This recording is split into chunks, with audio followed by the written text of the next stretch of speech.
Bonjour Madame Fall, je suis Monsieur Dossou, je vis à Cotonou, je suis chef d'entreprise, j'ai un cabinet de conseil en finance et fiscalité et je n'arrive pas à avoir du résultat avec mes collaborateurs. Mais c'est passé quelque chose, j'en parlais à ma femme et ma femme m'a dit quelque chose qui m'a marqué. Elle m'a dit « Tu n'écoutes personne ». Vraiment, Madame Fall, qu'est-ce que je peux faire pour améliorer mon écoute ?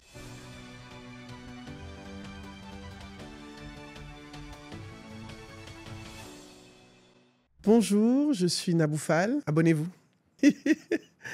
Et activez la cloche. Donc, je suis Nabou Fall. Vous êtes sur la chaîne Nabou Fall officielle, la chaîne du développement professionnel et personnel, la chaîne de l'investissement sur soi, la chaîne qui va faire de vous des personnes inspirantes, impactantes, brillantes et charismatiques. Je suis Nabou Fall. Et aujourd'hui, on va parler d'écoute.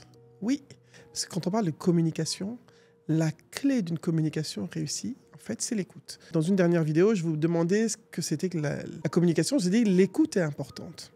Quand il y a de l'écoute, il y a de l'échange. Imaginez, Monsieur Dessous, j'aimerais bien savoir, lorsque vos collaborateurs vous parlent, est-ce que vous les écoutez ? Est-ce que vous les écoutez ? Mais à culpa, des fois, je n'écoute pas aussi. En tant que coach, j'ai appris à écouter parce que la première compétence, la plus importante du coach, c'est l'écoute. Donc, j'ai beaucoup travaillé là-dessus. Apprendre à écouter. Je continue à travailler là-dessus. Donc, Monsieur Dessous, écoutez-vous ce qu'on vous dit jusqu'au bout. Et comment est-ce que vous écoutez ? Parce que souvent, on écoute pour répondre. On a déjà nos réponses avant même que les personnes aient fini leur phrase. Parce qu'on a des idées en tête. On a des idées arrêtées. Et donc, on répond sans avoir réellement écouté ce que la personne nous a dit. La clé d'une communication puissante, c'est l'écoute. Je vais le répéter. Si vous n'écoutez pas vos collaborateurs, vous perdez. Pourquoi ? Parce que l'écoute permet plusieurs choses. Permet de créer un lien. Quand vous écoutez vos collaborateurs, vous leur donnez de la considération. Donc, vous créez un lien avec eux. Ils se disent que, Monsieur Dessous nous écoute. Ce que nous disons l'intéresse. Donc, si vous ne créez pas ce lien, ça peut les démotiver. Ils peuvent se dire, on est là, on fait le travail, on fait ce qu'ils veulent. Ils vont même plus oser vous donner leur opinion.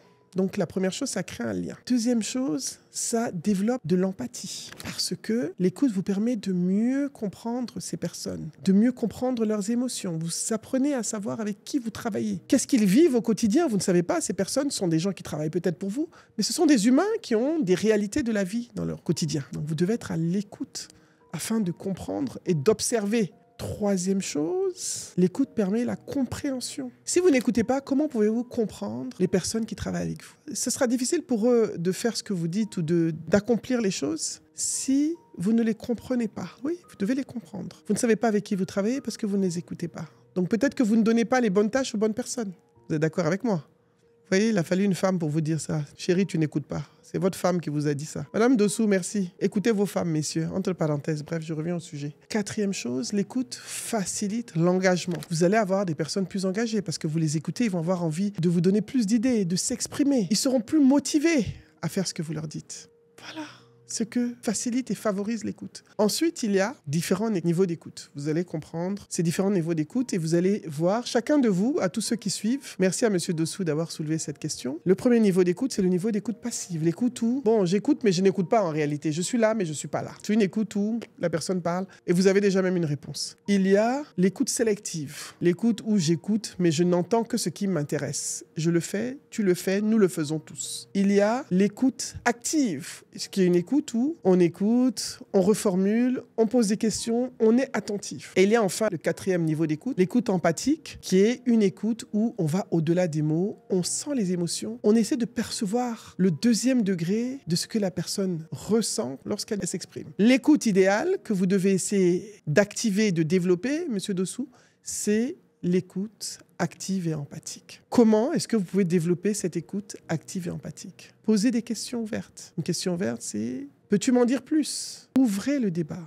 Laissez la porte aux gens afin qu'ils puissent aller au bout de leurs pensées. Mais à culpa, beaucoup de chefs d'entreprise, nous sommes victimes, on est un peu comme ça. Parce qu'on est habitué, on doit prendre des décisions, on doit aller vite. Voilà. Deuxième chose que vous devez faire, c'est observer le non-verbal de la personne, les expressions des personnes qui vous parlent. Ça va vous permettre de savoir réellement dans quel état d'esprit cette personne se sent.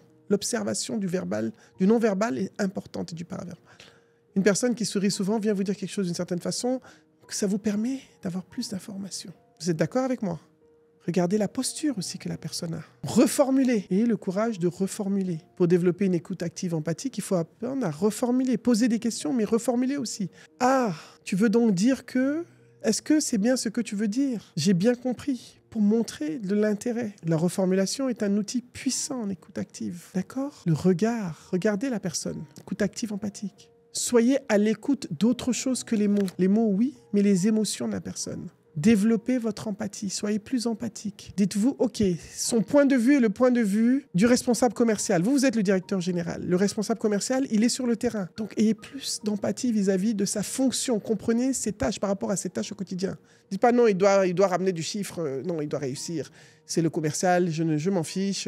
Ces explications ne m'intéressent pas. Peut-être qu'en l'écoutant, vous allez l'aider à trouver des solutions. Vous allez voir qu'en pratiquant cette écoute active, empathique, vous allez avoir plus d'adhésion de vos équipes. Les personnes vont elles-mêmes être plus intéressées par vous. Vous allez développer une certaine posture de bienveillance. Vous allez leur permettre d'être plus engagés. Vous allez créer d'autres liens avec vos collaborateurs, ce qui va les motiver à faire ce que vous dites. Voilà, l'échange. La communication transforme, l'écoute transforme les échanges.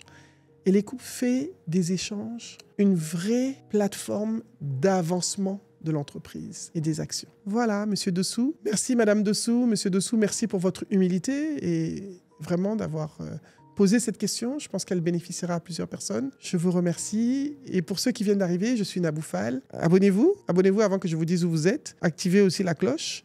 Vous êtes sur la chaîne Nabou Fall officielle, la chaîne de l'investissement sur soi, du développement professionnel et personnel, la chaîne qui va faire de vous des personnes inspirantes, impactantes, brillantes et charismatiques. À bientôt et merci d'avoir été là avec moi.